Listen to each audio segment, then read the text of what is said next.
আমাদের সাথে আমরা এর আগে বেশ কয়েকবার চেষ্টা করেছি বিশ্ববিদ্যালয়ের উপাচার্য তার সাথে কথা বলবার এবং তার বক্তব্য জানবার। আজকে আমাদের সাথে যুক্ত আছেন ডক্টর ফারজানা ইসলাম, উপাচার্য জাহাঙ্গীরনগর বিশ্ববিদ্যালয়। তিনি বাসা থেকে আমাদের সাথে যুক্ত আছেন। আশা করছি বড় পর্দায় আমরা তাকে দেখতে পাবো। ডক্টর ফারজানা ইসলাম, আপনাকে স্বাগত জানাচ্ছি একাত্তর জার্নালে এবং ধন্যবাদ জানাচ্ছি আমাদের সাথে যুক্ত হওয়ার জন্য এবং আমাদেরকে সময় দেওয়ার জন্য। ডক্টর ফারজানা, আমরা যেটি জানতে চাই, আমি ব্যক্তিগতভাবে কয়েকটি বিষয় নিয়ে একটু জানতে চাই যে দুজন শিক্ষার্থী ওখানে সড়ক দুর্ঘটনায় মারা গেছে এবং তার বন্ধুরা বা তার সহপাঠীরা চেয়েছিল সেই সময় তাদের জানাজা পড়াতে ক্যাম্পাসের মধ্যে। কোনো এক কারণে তাদেরকে সেটি অনুমতি দেওয়া হয়নি। সবাই আমরা জানতে চেয়েছিলাম কয়দিন ধরেই যে কেন কর্তৃপক্ষ এই অনুমতিটি দিল না। এটি যদি আপনার কাছ থেকে একটু শুনি, আমরা শুনতে পাবো নিশ্চয়ই। আমার মনে হয় যে এই প্রশ্নটি কয়েকদিন ধরে ঘুরছে আমাদের মনের মধ্যে এবং তিনি নিশ্চয়ই আমাদেরকে বলতে পারবেন। ধন্যবাদ একাত্তর জার্নালকে আপনাকে যে আমাদের কাছে জানতে চেয়েছে শেষ পর্যন্ত যে আসলে ঘটনাটি হয়েছিল। আমি প্রথমে নিহত দুই ছাত্র আমার মেহেদি হাসান আরাফাত মাইক্রোবায়োলজি এবং রাজবুল হাসান রানা মার্কেটিং, তাদের আত্মার শান্তি কামনা করছি, তাদের পরিবারের প্রতি সহানুভূতি এবং সমব্যথা জানিয়ে বক্তব্য রাখছি। আমি এটা 26 তারিখ 26শে মে শুক্রবার সকালের কথা। আমরা সকাল 5:30টার দিকে আমাদের মহাসড়কে সড়ক দুর্ঘটনায় দুই ছাত্র নিহত হয়েছে এই খবরটি আমরা 7টার দিকে পাই এবং 7টার দিকে পাওয়ার সাথে সাথে ওরা আলবেরেনি হলের ছাত্র ছিল। ওরা রাতে তবলিগে গিয়েছিল কাছের একটি এলাকায় এবং সেখান থেকে ওরা ফিরছিল, এরকমই খবর আমাদের কাছে আছে। আলবেরেনি হলের শিক্ষকরা যখন একটু জানলেন, হাউস টিচাররা, তারা 7:30টার মধ্যে এলাম হাসপাতালে পৌঁছে যান। নাজরুল হাসান রানা আসলে ঘটনাস্থলে মারা যায়। ওখানে গিয়ে তাকে মৃত ঘোষণা করা হয়েছে এবং তার গোসলের ব্যবস্থা করা সবকিছু আয়োজন করে তার চাচা এসেছিলেন এবং হাসপাতালে, সেখানে হাসপাতালে একটি জানাজার ব্যবস্থা হয়।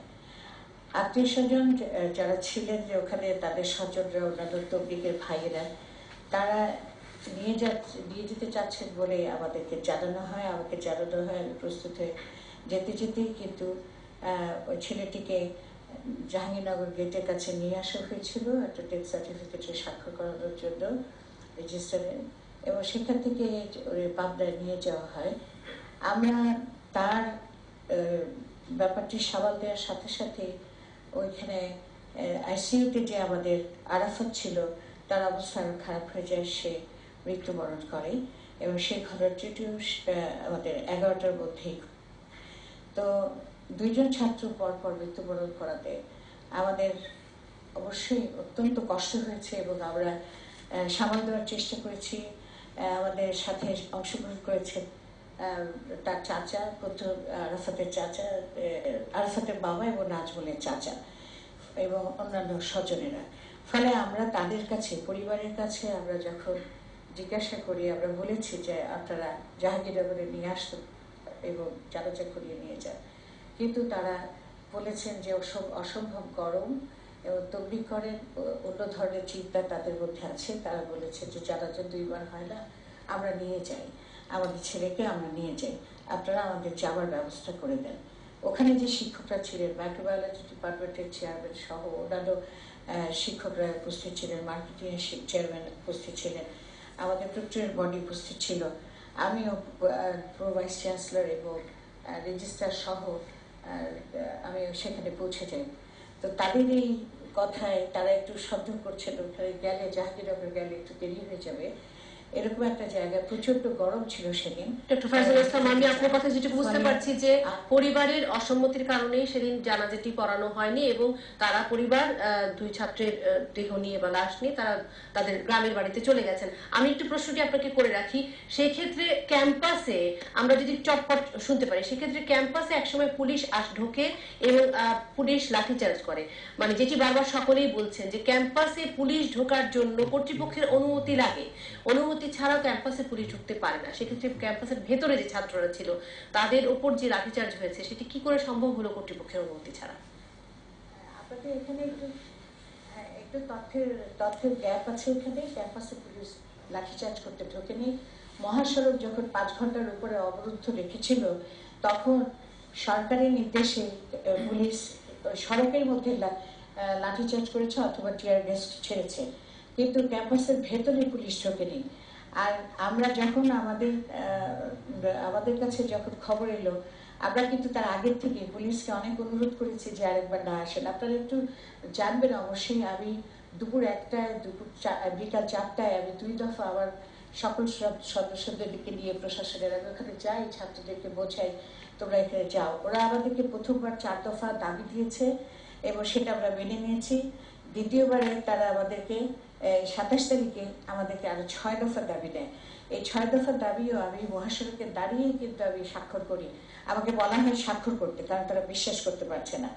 এগুলো হচ্ছে, এই দাবিগুলোর মধ্যে আছে ঘাতক চালককে 48 ঘন্টার মধ্যে খুঁজে বের করা এবং তাকে শাস্তি দেওয়া, তারপরে মহাসড়কে স্পিড ব্রেকার দেওয়া, ফুটওভার ব্রিজ করা, সিসিটিভি ক্যামেরা লাগানো, এইসব বিষয় যেগুলো কিছুটা সময় সাপেক্ষ বটে। তবে আমরা যোগাযোগ করেছি যোগাযোগ মন্ত্রীর সাথে, আমরা স্বরাষ্ট্রমন্ত্রীর সাথেও যোগাযোগ করেছি এবং আমরা আশ্বাস পেয়েছি যে এগুলো করে দিবেন তারা। ওই রাতের মধ্যে যোগাযোগ মন্ত্রী বলেছেন স্পিড ব্রেকার করে দিবেন। এইটা আসলে জাহাঙ্গীরনগর বিশ্ববিদ্যালয়ের ছাত্রদের অনেক দিনকার দাবি, কারণ ওই মহাসড়কে প্রায়ই সড়ক দুর্ঘটনা হয়, প্রায়ই ছাত্ররা উত্তাল হন। ডক্টর ফারজানা, শুধু একটি বিষয় আমি জানতে চাই যে বিকেল বেলা এই ঘটনাগুলো ঘটে যাওয়ার পর কি এমন ঘটনা ঘটলো যে তারা উপাচার্যের বাসভবন ঘেরাও করে আবার সেটি ভাঙচুর করলো?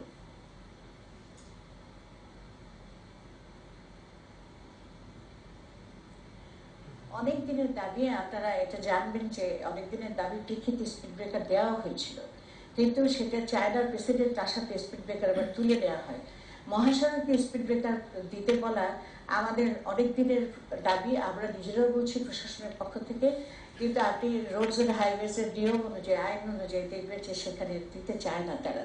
তারপরে যেটা হয়েছে, আমি যেটা বললাম, পুলিশ টিয়ারশেল নিক্ষেপ করেছিল, ছাত্ররা পাল্টায় ইট পাটকেল ছুড়েছে।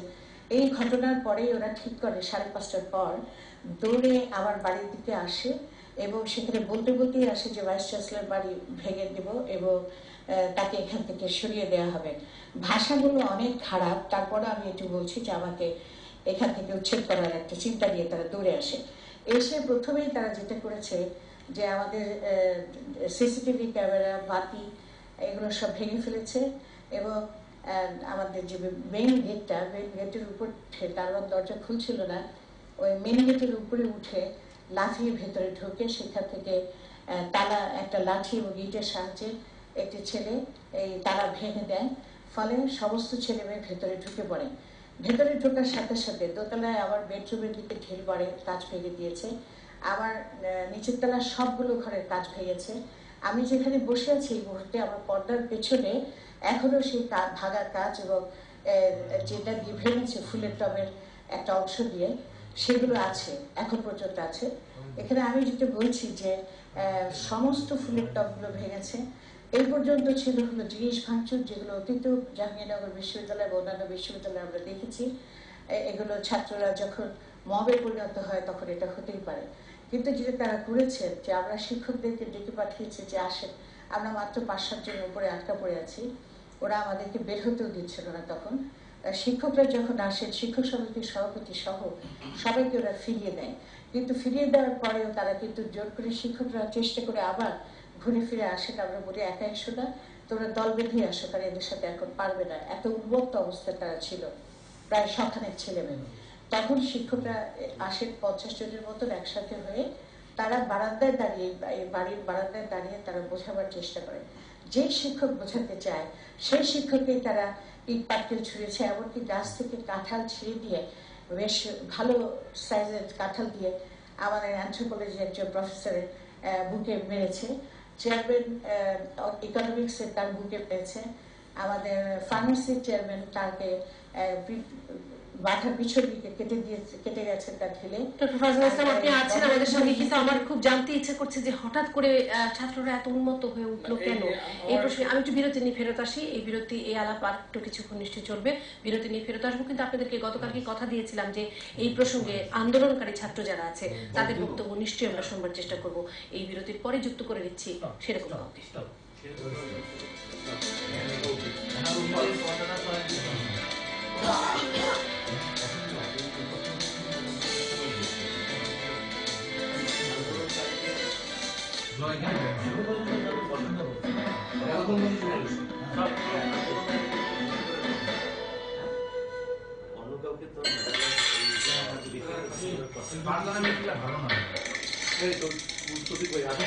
It's all about stainless style. Steel Tech.